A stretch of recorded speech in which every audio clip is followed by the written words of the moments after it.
படங்கள் வெளிவரும்போது first fan காட்சிகளை எடுக்க வந்து யூடியூபர்கள்லாம் போகும்போது அவங்கெல்லாம் வந்து தேட்டர் வளாகத்துலலாம் வந்து பேட்டி எடுக்கக்கூடாதுன்னு சொல்லிட்டு திரைப்பட தயாரிப்பாளர் சங்கத்தெல்லாம் முடிவு எடுத்திருக்காங்க.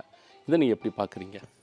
நான் அந்த திரைப்பட தயாரிப்பாளர் சங்கத்துக்குள்ள ஒரு உறுப்பினராக இருக்கிறதுனால அதை நான் ஒத்துழைக்கணும். அந்த முதல் விஷயம், ஒரு சங்கம் முடிவெடுத்தால் அந்த சங்கத்துக்கு நம்ம எல்லாரும் சேர்ந்து ஒத்துழைக்கணும் இல்லையா? அதனால் அதுக்கு நான் ஒத்துழைக்க ரெடியாக இருக்கேன். இயக்குனர் சீனு ராமசாமி நேற்று ஒரு ஸ்டேட்மெண்ட் விட்டுருக்காங்க. அதாவது விமர்சனம் இல்லைன்னா சிறிய படங்கள்லாம் வந்து அழிஞ்சு விடுன்னு இருக்காங்க. இதை நீங்கள் எப்படி பார்க்குறீங்க? திரைப்பட தயாரிப்பாளர் சங்க தலைவராக உறுப்பினராக இருக்கனால எப்படி பார்க்குறீங்க? இது வந்து அவருடைய விமர்சனம். விமர்சனம் இருக்கணுங்கிறது அவருடைய விமர்சனம். இப்போ என்னை பொறுத்த வரைக்கும் ஒரு படத்தோட விமர்சனம்ங்கிறது ரொம்ப ஆரோக்கியமாக இருக்கிற பட்சத்தில் தான் அது பயன்படும். இதே சின்ன படங்கள் எல்லாமே நிறைய விமர்சனங்கள் இல்லாமல் ஓடிருக்கு. ஆனால் நம்ம படம் ஓடாதப்போ நமக்கு என்ன தோணுதுன்னா, விமர்சனம் கொஞ்சம் நல்லா வந்திருந்தால் நம்ம படம் இன்னும் கொஞ்சம் பெட்டராக போயிருக்குமோன்னு தோன்றது வாஸ்தவமான ஒரு விஷயம். ஆனால் இந்த 4, 5 நாள் 2 நாளைக்குள்ளேயே அந்த படத்தை பற்றி மிக மோசமான ஒரு விமர்சனம் வந்துடுறதுனால தயாரிப்பாளர்கள் வந்து நிறைய பாதிக்கப்படுறாங்க. நம்ம ப்ராடக்டை கொண்டு போய் வெளியில் வச்சதுக்கப்புறம் அதை மக்கள் வாங்கி பார்க்கணும். அது சோப்பாக இருந்தாலும் சரி, ஷாம்பாக இருந்தாலும் சரி, சினிமாவாக இருந்தாலும் சரி. ஸோ சினிமாவில் வந்து அந்த மாதிரி ஒரு வாய்ப்பே கிடைக்க மாட்டேங்குது. மக்கள் வந்து பார்த்துட்டு நல்லா இல்லைன்னு சொன்னால் யாரும் ஒன்றும் பண்ண முடியாது. அந்த படத்தை நீங்கள் எவ்வளோ விளம்பரப்படுத்தினாலும் எவ்வளோ விமர்சனப்படுத்தினாலும் அந்த படம் ஓடவே ஓடாது டெஃபினட்டாக. But at the same time இப்போது சமீபத்தில் திருப்பூர் சுப்பிரமணியம் ஒரு திரையரங்கு உரிமையாளர்கள் சங்கம் அவர் கூட சொல்லியிருக்காரு. தனஞ்சயன் ஒரு போஸ்ட் போட்டிருந்தார். எல்லாருடைய பாதிப்பும் இவ்வளோ கோடி ரூபா போட்டு நம்ம எடுக்கிற படத்தை ஒரே நிமிஷத்தில் அதை தூக்கி எறிஞ்சு பேசுகிறதுங்கிறது ரொம்ப வருத்தமான ஒரு விஷயம். வேறு எந்த ப்ராடக்ட்டையும் அப்படி யாருமே பேச முடியாது. சூ பண்ணுவாங்கன்னா சட்டப்படி அதுக்கான அது சில நேரத்தில் சில இங்கிலீஷ் வார்த்தைகள் வந்து தமிழில் சொல்லும்போது வேறு மாதிரியாக இருக்குது. ஸோ அதனால் எனக்கு வந்து விமர்சனங்கிறது வந்து ஒரு 2 நாள் விட்டுடலாம். அப்படிலாம் ஒரு படம் ஓடணும்னு அவசியம் இல்லைங்கிறது என்னுடைய ஃபீலிங். விமர்சனத்தினால தான் ஒரு படம் ஓடுதுன்னா அந்த மாதிரி படங்கள் ஓடணும்னு அவசியம் இல்லைங்கிறது என்னுடைய ஃபீலிங்.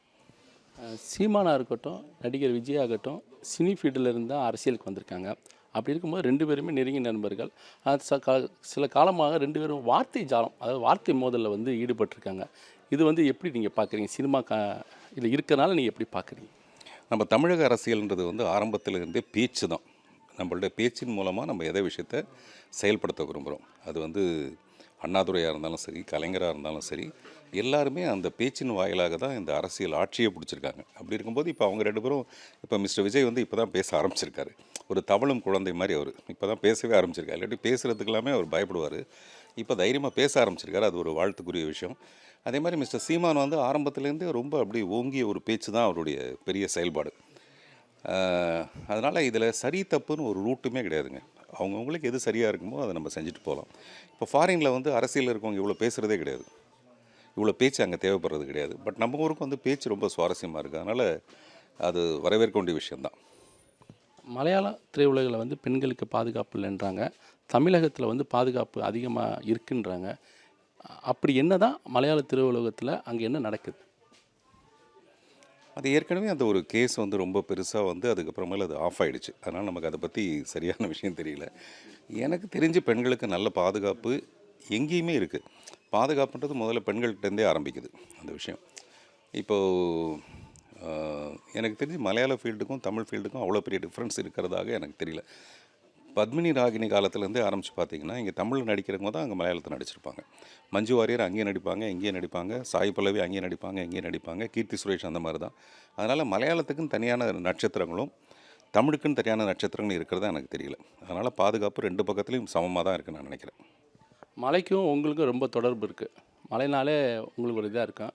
இப்போ தமிழகத்தில் வந்து இன்னும் ஒரு 3 நாளைக்கு மழை அதிகமாக இருக்குன்றாங்க. நீங்கள் வந்து மழை அதிகமாக பெய்கிற மரக்காணத்தில் இருக்குன்றீங்க. அதை நீ எப்படி பார்க்குறீங்க? அதை பார்க்குறதுக்காக தான் வந்தேன் நான் மரக்காணத்துக்கு. மரக்காணத்தில் என்னுடைய தோட்டத்துக்கு நடுவில் அந்த மழைங்கிறது குடைக்கல் மழை மாதிரி. அது ஒரு நீங்கள் அதில் தான் ஆரம்பிக்கிறீங்க அந்த கேள்வியை. அது ரொம்ப ரொம்ப ரம்மியமான ஒரு விஷயம். அந்த இடிமலையை விட செடிமலை வந்து ரொம்ப இன்ட்ரெஸ்டிங்னுவாங்க. அந்த மாதிரி மழையெல்லாம் ஓஞ்சதுக்கு அப்புறமேல அந்த ட்ரிஸ்லிங் இருக்குல்ல நம்ம மேலே படுறது, அது ஒரு சிலிர்க்கிற மாதிரி இருக்கும். முதல்ல இதெல்லாம் ரசிக்கணும்னா ஒரு நல்ல மனோபாவம் இருக்கணும். அது ரொம்ப முக்கியமான ஒரு விஷயம்.